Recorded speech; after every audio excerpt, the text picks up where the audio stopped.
Assalamualaikum warahmatullahi wabarakatuh.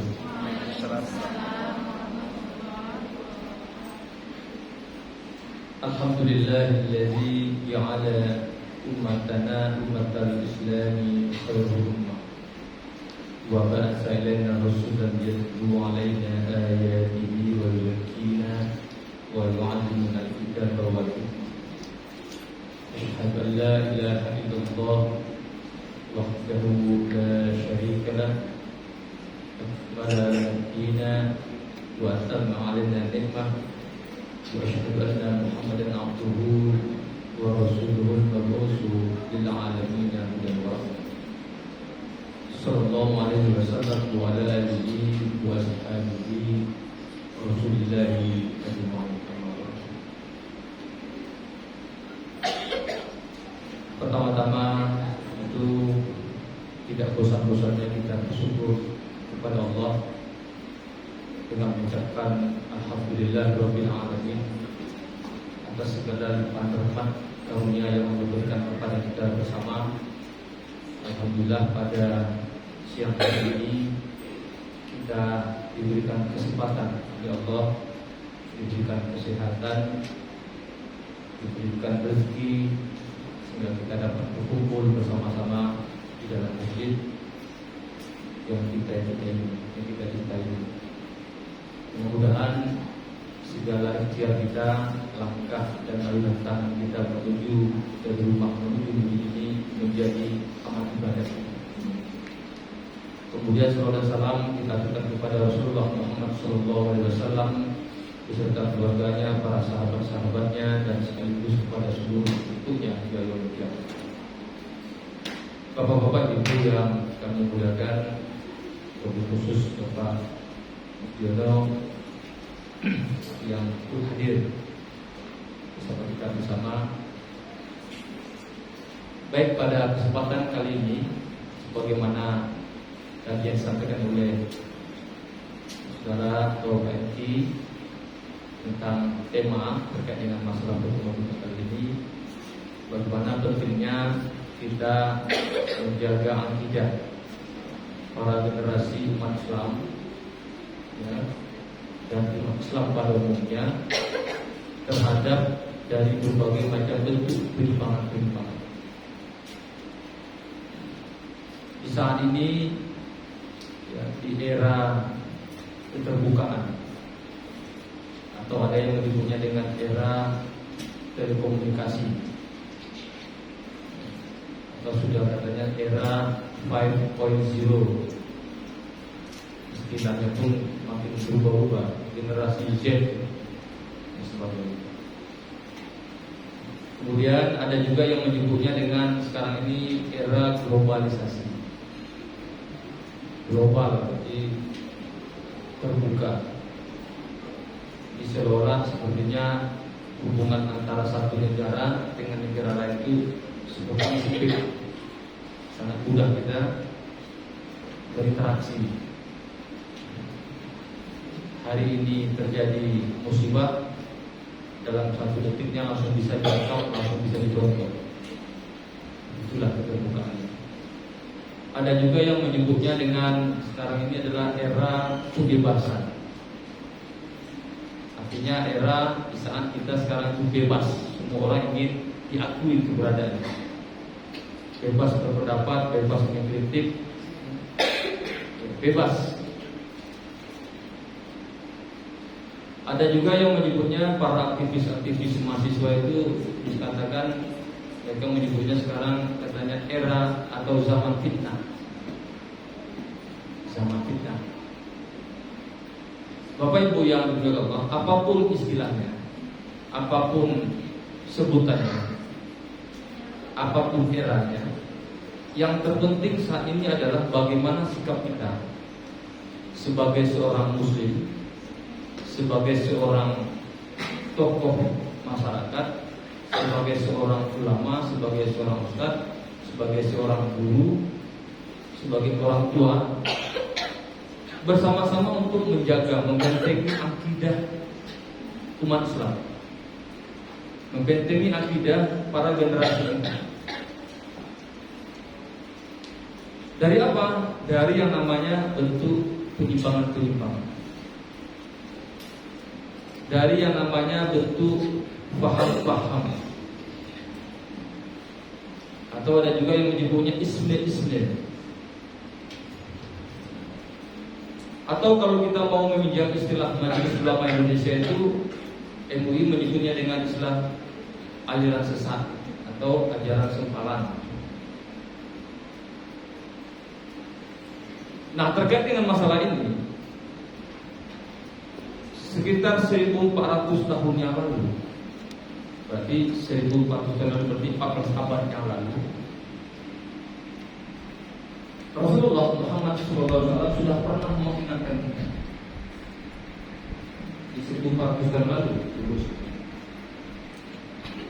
Nah, salah satu yang dikatakan Nabi atau dalam hadis Nabi itu yang cukup populer, yang diriwayatkan oleh Imam At-Tirmidzi, Ibnu Majah dan Abu Daud.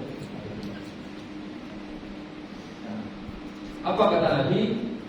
Iftaraqal yahudu ala ihda aw sintaini wa sab'ina firqah.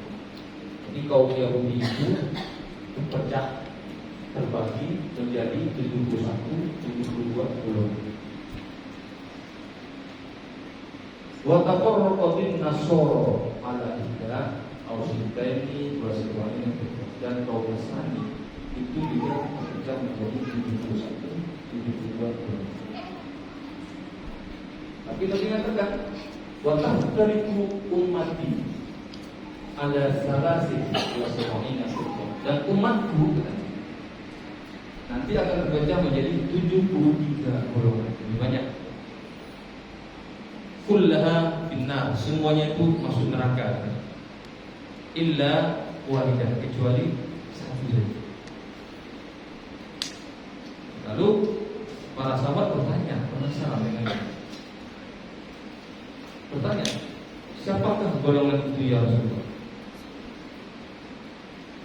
Rasulullah mengatakan, hum allazina 'ala allazi 'alana 'alaihi wa ashabi.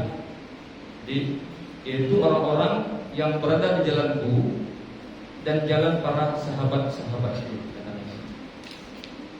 Jadi sekarang hadis ini banyak dikaji oleh kalangan sarjana Islam khususnya, mencoba untuk memeta-metakan siapa sih yang 72 itu, yang kena, yang satu yang benar. Mencari-cari sehingga masing-masing terjadilah truth claim. Jadi masing-masing mengklaim dirinya yang paling benar, yang lain itu sesat. Tidak hanya kalau yang agama lain jelas, tapi yang dalam Islam sendiri itu mengklaim. Nah, sehingga terkait dengan masalah ini, Majelis Ulama Indonesia alhamdulillah telah mengeluarkan fatwa sebagai untuk menjawab, merespon persoalan ini. Nah, ini lalu melahirkan ada 10 tahun 2007, ya, ada 10 kriteria untuk mengidentifikasi apakah suatu ajaran itu sesat atau tidak. Ada 10, jadi silakan kalau ibu browsing di internet itu ada fatwa MUI tentang ajaran sesat. Nah, memang dalam hal ini Majelis Ulama Indonesia tidak menyebutkan kelompoknya, halafu-halafunya, tetapi memberikan kriteria. Karena di Indonesia ini cukup hati-hati nih ulama kita. Begitu banyaknya organisasi, begitu banyaknya halafu-halafu dan sebagainya. Nah, tapi yang Majelis Ulama Indonesia yang merupakan representatif dari umat Islam seluruh Indonesia ini, artinya di situ terhimpun dari berbagai macam seluruh ormas. Kebetulan saya diamanahi di Dumai untuk menjadi sekretaris umum MUI Bunda. Jadi banyak sekali masukan-masukan, informasi-informasi, laporan-laporan dari masyarakat tentang aliran sesat, ya, kemudian makanya kita sudah sering juga mengunjungi dialog tabayun dan sebagainya, di daerah Purnama, di daerah Bangsa Aceh dan mana-mana. Nanti kita cerita. Oleh karena itu lahirlah fatwa ini. Nah, ini menjawab, membantu kita. Nah, kita tidak fokus membahas ini, ya, karena cukup banyak. Nah, salah satu saja misalnya di antara fatwa itu adalah mengatakan apabila salah satu, ya, kita temukan, ya, apapun namanya, kelompok pengajian apapun namanya, kalau menolak, tidak mengingkari salah satu rukun iman dan rukun Islam. Nah, itu maksudnya patut bertanya. Kalau rukun iman itu ada 6, rukun Islam itu ada 5. Nah, kalau salah satu saja dia tidak mengakui dari rukun 6 itu, rukun iman itu, dan salah satunya tidak mengakui rukun Islam itu, berarti masalah, ya kan? Apakah ada? Ada. Yang dulu pernah difatwakan, ya, dengan istilah dan namanya wal ingkaru sunnah. Jadi mereka itu hanya mengakui Al-Quran saja, tidak mengakui sunnah atau hadis Nabi. Kayak gitu. Jadi kalau dia semuanya Al-Quran, karena Al-Quran lah dianggap murni, yang tak ternodai. Kalau hadis itu tak pakai itu. Nah, itu namanya termasuk ingkaru sunnah. Menolak sunnah. Jadi tidak iman kepada Nabi, kan? Rukun iman. Tidak. Nah, dari 10 itu nanti bisa kita menjadikan barometer kita untuk melihat, nah, indikasi-indikasi itu.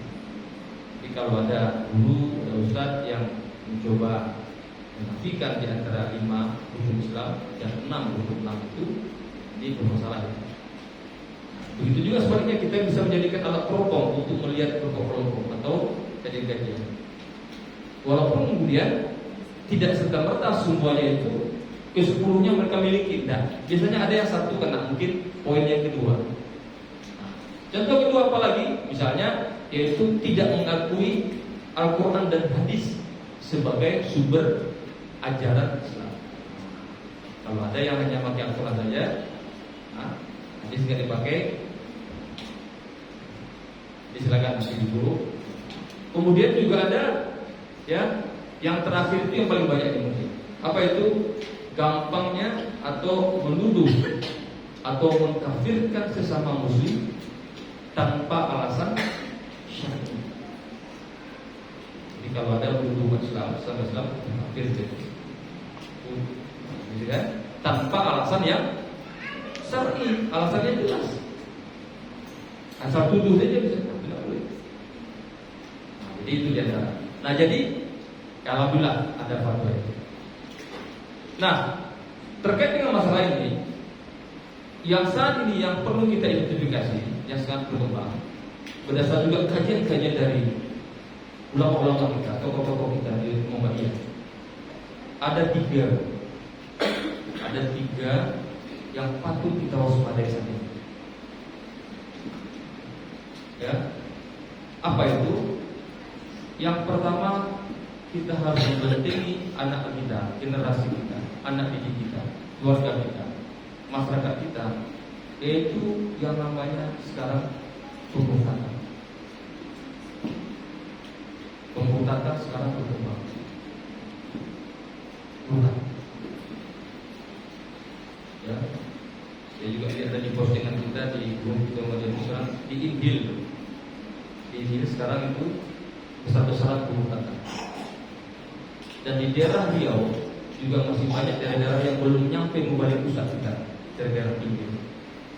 Masuk. Salah nggak secara hukum? Nggak salah, karena mereka belum mengenal agama, masih animisme. Di pedang lain boleh nggak jalan, tidak bisa disalahkan. Nah, jadi itu kalau yang belum. Tapi sekarang juga sudah ada yang masuk di tempat-tempat yang sudah ada agamanya. Itu pembunuhan. Kita coba jawab di lingkungan kita. Tapi kita cukup hati-hati, tak gegabah kita menuduh orang yang bukan atau tidak bukan. Kalau kita ketemu, ya, sahabat kita, tetangga kita, anak kita. Lalu apa yang harus kita lakukan? Apa yang menjadi prioritasnya? Yang pertama yang kita lihat adalah dia sholat atau tidak. Jadi sholat sebagai ukuran. Sholat. Tapi kalau dia Islam, nggak sholat dari lahir. Dulu saya begini, ya kan? Muslim, tapi nggak mau sholat. Ya. Tapi jadi masalah adalah, yang selama ini kita tahu dia itu adalah seorang Muslim, rajin ibadahnya, rajin ke masjid, rajin ke pengajian. Tapi tiba-tiba stop, off, tidak mau lagi ikut. Nah, ini patut kita tanyain. Kita tanya. Pertama apa kita lakukan? Kita ajak dialog. Nah, harus memperhatikan diri kita untuk berdialog, ajak diskusi. Kalau nggak sanggup, ajak ustaz, ajak teman, tanyakan baik-baik. Mengapa? Apa alasannya? Kenapa ada apa? Gitu kan? Setelah itu baru kita jelaskan bagaimana hukum murtad di dalam Islam. Nah, selanjutnya hukumnya, kemudian yang ketiga baru kita suruh dia bertobat. Tuh. Nah, di dalam Islam kalau kita lihat orang murtad itu dihukum mati dalam Islam. Sebagaimana Nabi mengatakan at-tariku lidini al-mufariqu lil jamaah. Jadi orang salah satu yang hukum mati itulah karena meninggalkan agamanya. Itu kalau hukum mati itu kalau dia sendiri, personnya, pribadi. Tapi kalau satu kampung, satu negeri, gimana? Maka diperangi. Ini kalau masa lalu begitu, di masa seperti yang pernah dipraktikkan oleh Khalifah Abu Bakar As-Siddiq, sehingga dikenal dengan istilah Hardukum, tadi perangnya orang-orang yang murtad. Jadi diperangi karena satu negeri, satu kampung. Tapi kalau satu orang bisa dihukum mati. Tetapi Bapak Ibu sekalian, di negara kita tentu tidak seperti itu. Di negara kita tidak ada aturan, tidak ada undang-undang yang mengatur tentang murtad. Ya kan? Tak ada aturan. Kalau dalam Islam tak ada paksaan dalam beragama, bahkan dosa kita. Nah, Jumat yang minggu lalu ada saudara kita non Muslim mualaf di sini kita Islamkan. Saya membuka, kemudian dituntut oleh Pak Ustaz Ridho. Kita tanya dulu, ada paksa enggak? Udah, ikhlas. Dihadiri oleh kedua orang tuanya, masih non Muslim. Kenapa? Karena kalau dipaksa kami berdosa. Dalam Islam jelas tidak boleh dipaksa. Tapi kalau yang lain gimana? Ya kan? Itu komentar. Nah jadi berkaitan dengan masalah murtad ini, ya, sangat berkembang. Nah oleh karena itu kita jaga dulu. Nah dia dulu sholatnya dia, kemudian kita ajak jalan. Misal sekarang sangat berkembang kaum muslimin. Saya sekitar 4 bulan yang lalu di Dumai itu ditelepon oleh salah seorang jemaah minta tolong karena anaknya mau dinikahkan dibaptis dan dinikahkan secara Kristen. Asli orang Minang di Dumai, asli orang Minang. Anaknya gadis, ya, kemudian kesel sama laki-laki yang non Muslim, kemudian katanya apakah tahu sebelumnya? Tahu, tapi tidak mewujudkan. Artinya ini katanya mau bukan baru, orangnya nikah. Dan orang tuanya yang tahu karena dari temannya yang menyampaikan. Ini kejadian. Kan? Dan banyak sekali. Dan sebelumnya juga pernah dilarikan anaknya, dan anaknya itu ikut lari ke Sumatera Utara. Akhirnya kita proses, akhirnya sampai ke Indonesia, akhirnya ditangkap. Masalah itu yang dulu menurut kita, oh orang Minang identik dengan Islam, tidak juga sekarang. Tidak juga. Nah, jadi mengenai masalah pembukaan. Apalagi di Indonesia ini di daerah-daerah tertentu. Nah,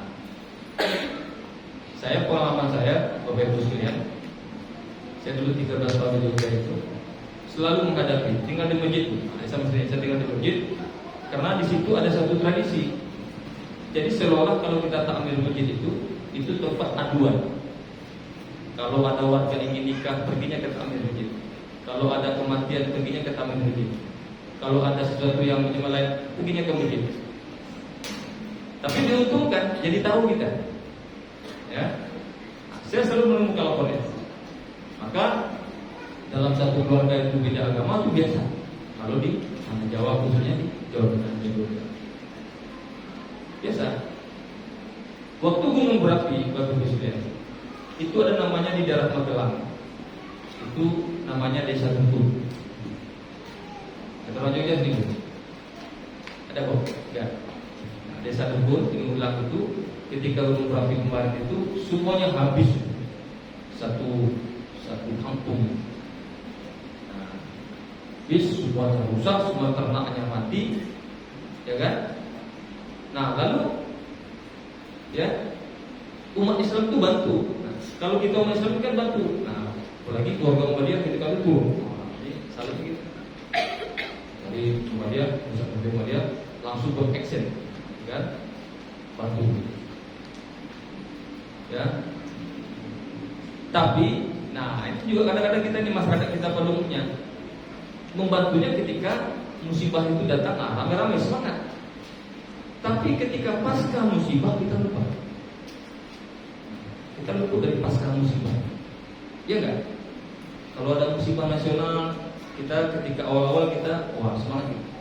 Tapi ketika paskanya, setelah lewat masa-masa 1 bulan, 2 bulan, kita nggak pernah lagi membantu. Sama kayak seperti Palestina sekarang ini. Awal-awal semangat. Padahal butuhnya itu bukan hanya 1 bulan 2 bulan kan. Nah, ketika pasca musibah masuk mereka. Di satu kampung itu dibantu macam-macam. Jadi ada 24 kakak, kemudian 23-nya sudah murtad semua. Tinggal 1. Nah, yang 1 ini pun diultimatum. Kalau nggak pindah, kalau nggak tanahnya dijual. Karena kan keluarga semua, gitu Pak, tradisi. Nah, bagus ada terus gini. Nah, jadi para aktivis ketika itu mahasiswa kita itu dan termasuk Muhammadiyah. Nah, coba galang-galang.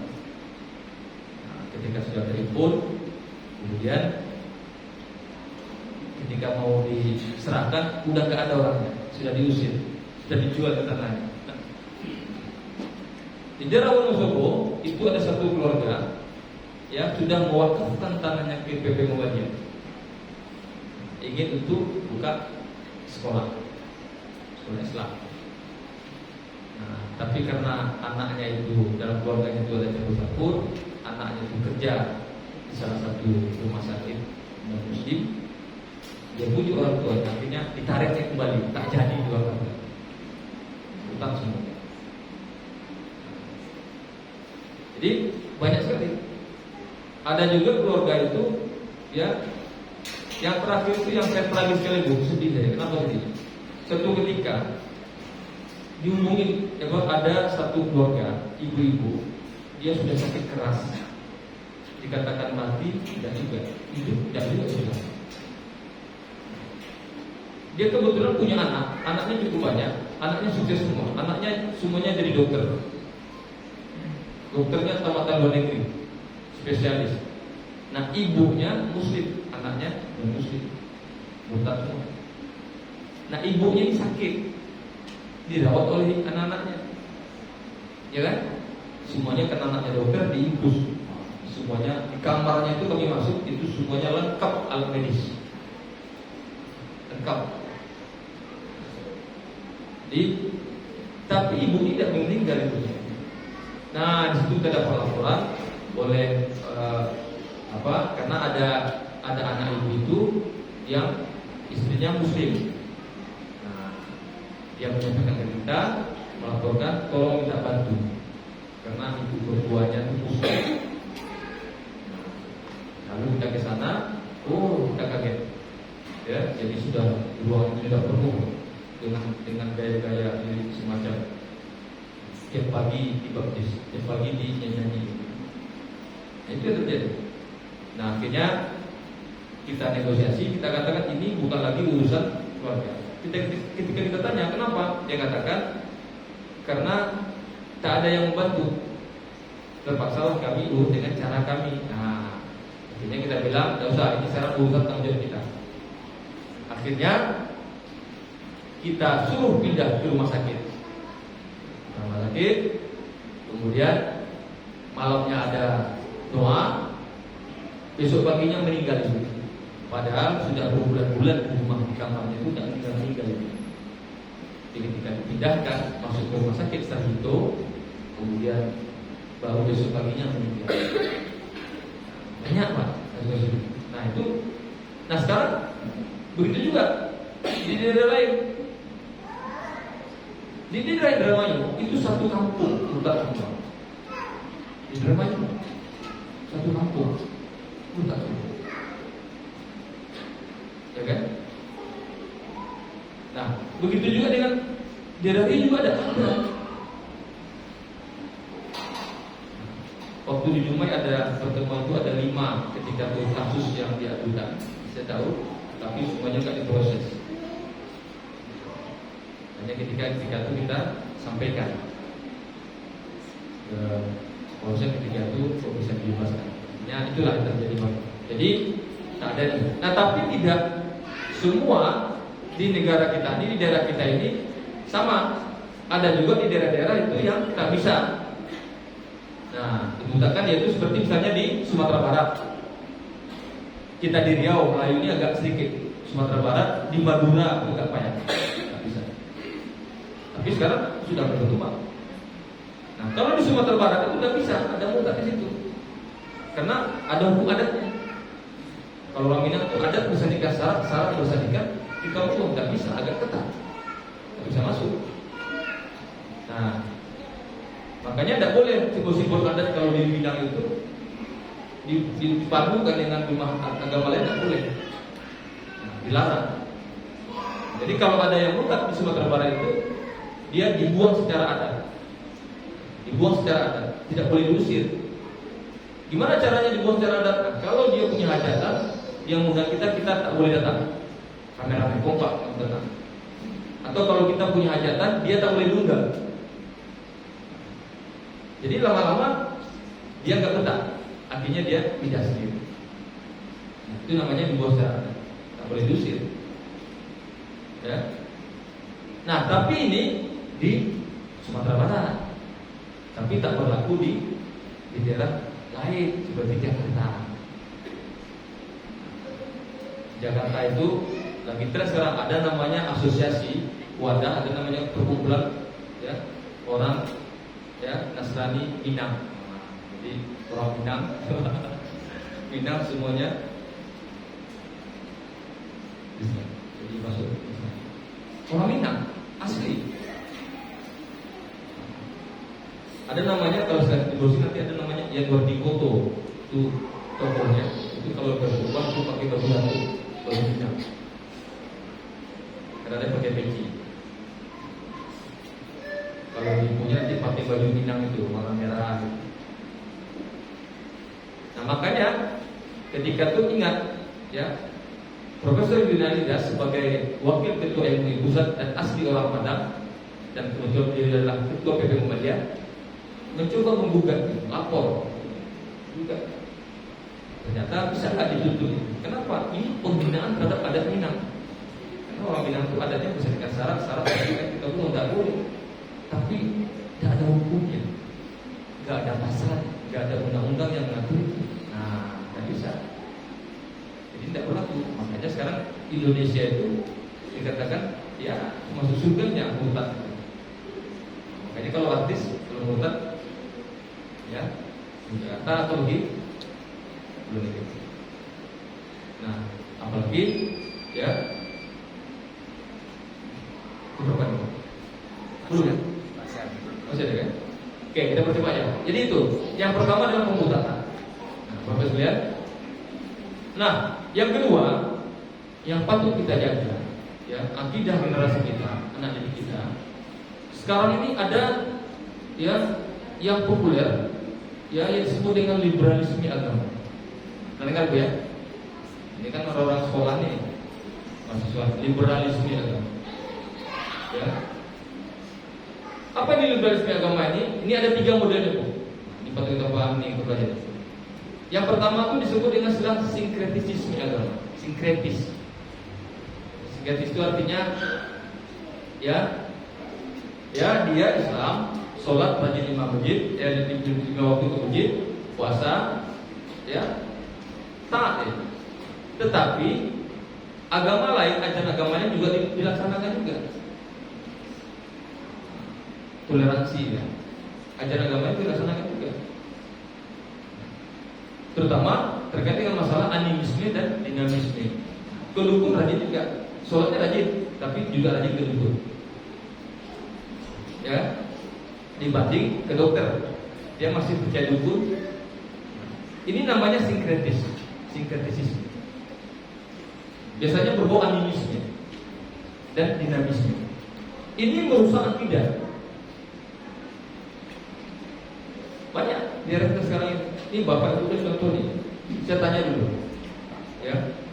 Kita masih temukan di masyarakat kita, kalau bangun rumah, kemudian setelah bangun fondasi, ketika bangun atap, digantungnya pohon pisang. Iya kan?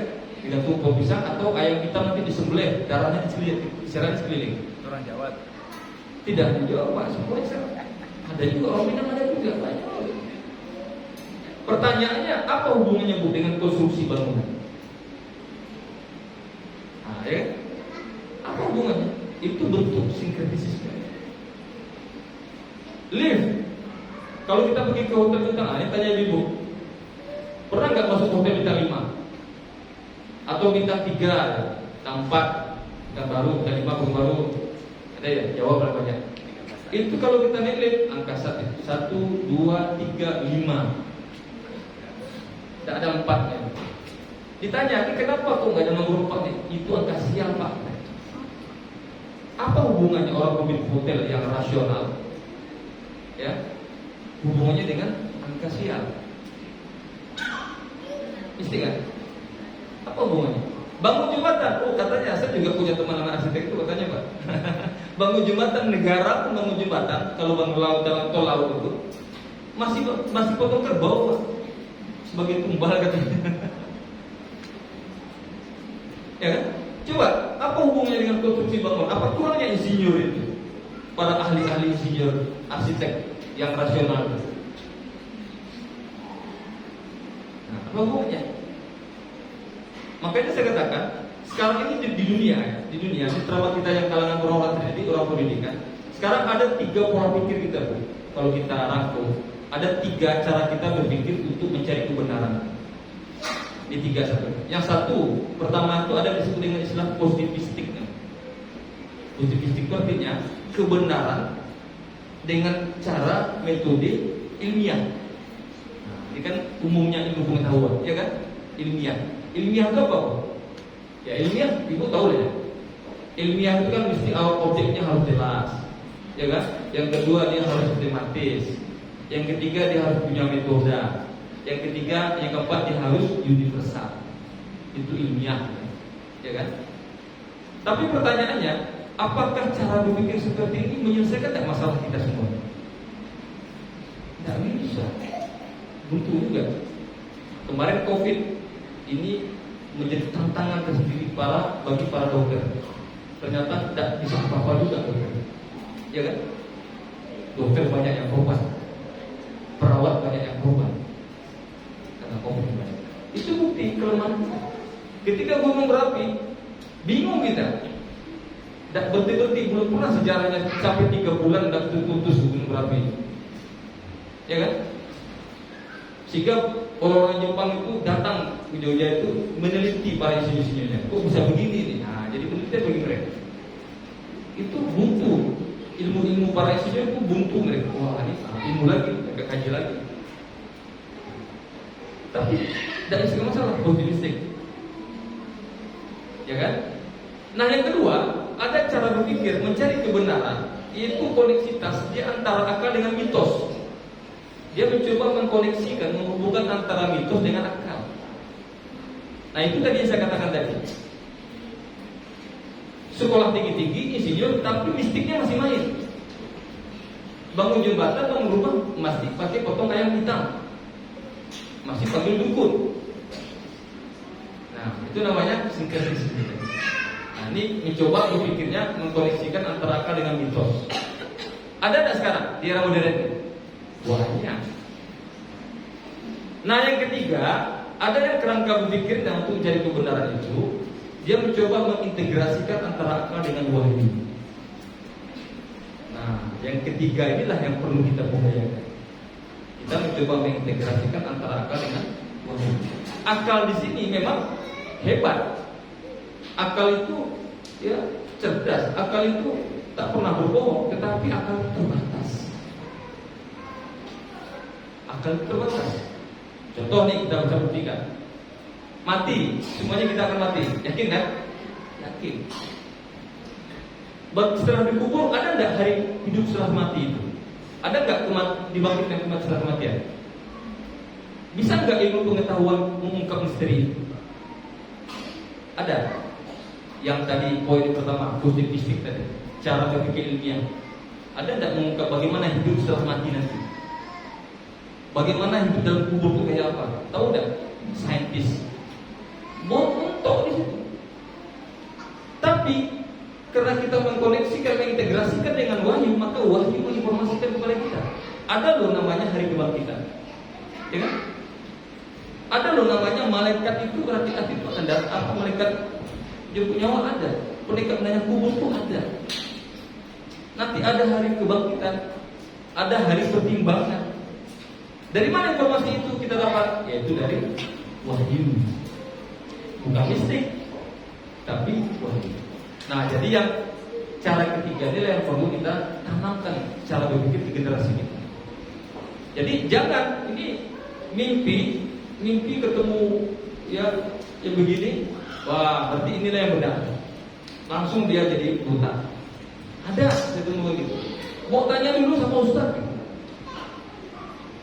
ya kan? Mau tanya dulu, konsultasi dulu. Ini mimpi dengan yang ada ininya, langsung dia besoknya mengatakan itulah yang paling benar. Nah, gitu. Nah, jadi lihat, jadi itu namanya sinkretisme. Nah, yang kedua ada namanya sintesis. Sintesis itu artinya agama oplosan. Nah, demi toleransi, demi yang dioplos agamanya. Nah, di Jogja itu saya punya bukunya, itu namanya sekarang bukunya itu kalau dia punya logo lambang itu ada bintang David, kemudian ada salibnya, kemudian ada tempat ibadah semua. Jadi ibadahnya digabung dalam satu waktu. Pertama cara Islam dulu, setelah Islam, lalu nanti dia cara Islam, nanti baru cara-cara agama lain. Dioprosnya, digabungkannya semua. Nah, itu namanya sintesis. Ya kan, nanti kemudian juga ada pergi ke gereja. Itu sintesis, oplosan. Nah itulah yang terjadi. Makanya tahun 2007 itu seperti misalnya dia Eden, ya, atau Muhammad Sadiq yang mengklaim dirinya Nabi, satu mengklaim dirinya Jibril. Tahun 2007. Nah itu kan difatwakan oleh MUI, ini sesat, dikejar, kemudian masuk penjara. Ya kan? Ketika dia bebas, tidak kapok juga dia. Dia bentuk yang lain, dia rubah namanya. Dulu namanya adalah Al-Qiyadah Al-Islamiyah, dia rubah menjadi nama Milah Abraham. Agamanya bapak, yaitu agamanya Ibrahim. Nah, kan tiga itu kan, digabungnya jadi satu. Milah Abraham. Kemudian dikejar lagi. Ketika ketahuan, dia rubah lagi cepat-cepat, tidak lagi menggunakan nama-nama simbol-simbol agama, tapi dia rubah menjadi simbol-simbol budaya. Apa itu? Ini yang disebut dengan Gavatar, Gerakan Fajar Nusantara. Kejar lagi oleh MI, oleh Majelis Ulama Indonesia. Ketahuan akhirnya mereka disuruh bertobat kembali. Sebelum sadar kembali dan kita sudah tahu dan dibawa ke binaan. Nah, pengikutnya banyak saja. Pengikutnya banyak dokter ada juga. Pengikutnya banyak kalangan insinyur ada. Kok bisa? Nah, ini jadi pertanyaan. Jadi Bapak Ibu sekalian, itu namanya sintesis. Nah, kemudian yang ketiga daripada bentuk liberalisme agama ini adalah yang sekarang lagi sangat tren-trennya, terutama di kalangan anak muda, kalangan mahasiswa. Apa itu? Yaitu relativisme agama. Semua agama itu dianggap benar. Semua agama itu sama, hanya caranya saja yang berbeda. Kalau ibu-ibu mau ke kilang ke-77, pertanyaan saya, ibu-ibu mau lewat ke-77 atau mau lewat di jalan Sultan Syarikasim? Mana yang benar? Apakah lewat ke-77 atau lewat Sultan Syarikasim? Oh, salah ibu, yang benar ke-77 itu lewat Bundaran. Artinya apa? Jalannya aja kita yang berbeda, tapi tujuannya sama kan? Kita sama-sama menuju surganya Tuhan. Hanya nama, penyebutan dan cara kita yang berbeda. Nah, ini bentuk daripada penyesatan di dalam agama. Semua agama sama. Mungkin nggak? Semua sama-sama. Tak mungkin. Apalagi Islam kan? Inna dina indallahi Islam. Ya, wa may yabtaghi ghairal islami dina. Ya kan? Fala yuqbala minhu wa huwa fil akhirati minal. Barang siapa mencari agama selain Islam, maka tidak akan diterima oleh Allah, dan dia termasuk orang yang merugi di akhirat nanti. Ya kan? Ketika seseorang itu mengatakan semua agama sama, maka detik itu juga sesungguhnya dia sudah tidak beragama. Nah, makanya ditolak oleh semua agama. Tidak mungkin semua agama itu sama. Ya, oke. Waktu kita terbatas dulu. Kemudian yang terakhir, berapa menit lagi? Ada 15 menit. Oh, ya, jadi itu namanya relativisme agama. Jadi sekarang banyak generasi kita dicuci otak, suka dengan logika-logika gitu. Apalagi misalnya sekarang dinamakan dengan istilah filsafat eksistensialisme. Ini kalau ibu baca itu, ya, itulah ajarannya. Jadi itu disenangi oleh logika-logika anak generasi kita. Kalau Islam itu menyebutnya Allah, kalau Yahudi itu menyebutnya Yahweh, Nasrani itu menyebutnya Tuhan Bapa. Nah, namanya penyebutannya beda, tapi tujuan kita sama kan? Tak boleh dong hanya Islam yang hanya mengkaplik surga untuk dirinya sendiri. Surga itu kan untuk milik siapa saja. Jadi toleransi beragama, tapi itu berbahasa. Makanya dalam utama Muhammadiyah itu mengatakan Muhammadiyah itu mengakui pluralitas, tapi tidak mengakui pluralisme. Apa bedanya? Kemudian tegas mengakui pluralitas, bahwa kita ini berbeda, tapi menolak dengan adanya pluralisme. Paham yang berbeda itu dianggap satu sama semua. Beda. Jadi kalau pluralitas iya, kita berbeda kan? Secara sosial, secara keyakinan berbeda. Tapi kalau sudah isme itu kan keyakinan. Nah, bisa. Jadi relativitas. Relativisme. Jadi kebenaran itu dianggap relatif. Kita tidak bisa mengklaim kebenaran itu milik kita sendiri. Kebenaran itu milik bersama. Tak boleh diambil sendiri-sendiri. Lalu ini logika begini diterapkan ke dalam agama. Ini kan bayangin ibu, ya kan? Akhirnya apa? Dalam benak kita itu ya udah itu sama semua. Padahal toleransi itu tidak ada hubungan itu. Islam sangat toleransi. Makanya ayat lakum dinukum waliyadin itu al-furqan, itu perbedaan tegas. Bagimu agamamu, bagi kami agama kami. Artinya dalam konteks hal itu sudah masing-masing. Makanya ketika ada dialog, Nabi mengatakan adalah kalau gitu sungguh kamu cara ibadah agama kami, nanti kami juga ibadah cara agama. Maka ayat itu katakan ditutup laku di buku konten. Tapi kalau dalam hal sifatnya yang kemanusiaan, kita bisa. Tapi kalau sudah masuk ke ranah-ranah ibadah dan ke ranah akidah, maka ini kita tegas. Ini yang perlu kita kawal, kita kelola sama-sama. Terutama anak-anak yang sudah berpikirnya. Nah, yang terakhir kemudian yang kedua, tadi pemberontakan, yang kedua liberalisme.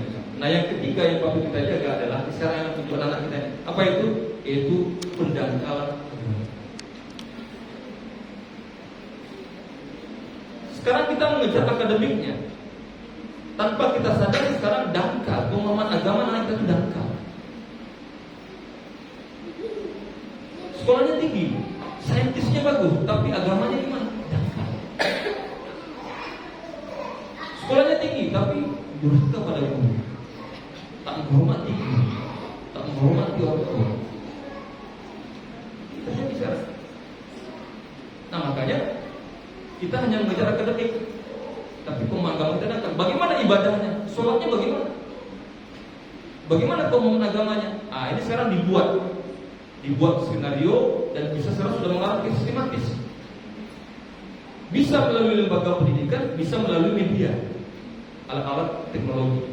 Sekarang ini Bu, sekarang anak kita dulu mungkin yang dulu sore ke masjid TPA, sekarang dia punya HP, tidak lagi udah malas TPA. Dari pagi main HP gitu, langsung main game, tidak lagi mengaji. Dipanggil orang tua sudah telinganya sudah ditutup. Ini efek. Makanya beda kita. Ya, bisa melalui media. Ini bentuk pendangkalan juga. Jadi lalai gitu. Sementara waktu berjalan terus. Ya kan? Nah, bisa juga melalui lembaga pendidikan. Sekarang banyak tren. Nah, apa itu? Nah, misalnya di sekolah, ada kebiasaan sekolah. Pelajaran agama jamnya jam 11 siang. Jam sisa. Anak-anak sudah habis energinya. Lalu gurunya diberi guru yang tua-tua. Ini kalau ada kita gurunya belum semua Pak, mantap-mantap. Guru agama tua, ya kan? Kemudian siswanya sudah malas jenuh. Nah, pertama dia nggak suka dengan jadwalnya. Dan kami dan ngantuk Pak, ya semangat belajar di kelas. Yang kedua dia nggak suka dengan gurunya tua, yang ambisius, tak menarik. Nah, yang ketiga dia nggak suka dengan mata pelajaran. Kayak gitu. Ini ada yang begitu sudah terjadi tanpa kita sadari. Jadi kalau perlu seharusnya belajar agama itu jam pertama lagi fresh-freshnya. Ini berkaitan dengan masalah otak tapi juga batin kan. Ada tidak kalau misalnya bahasa Inggris, matematika jam pertama semangat. Belajar agama nanti kasih jam-jam terakhir. Ini kan bentuk pola-pola gaya pendangkalan tadi. Jadi masuk ke lembaga pendidikan.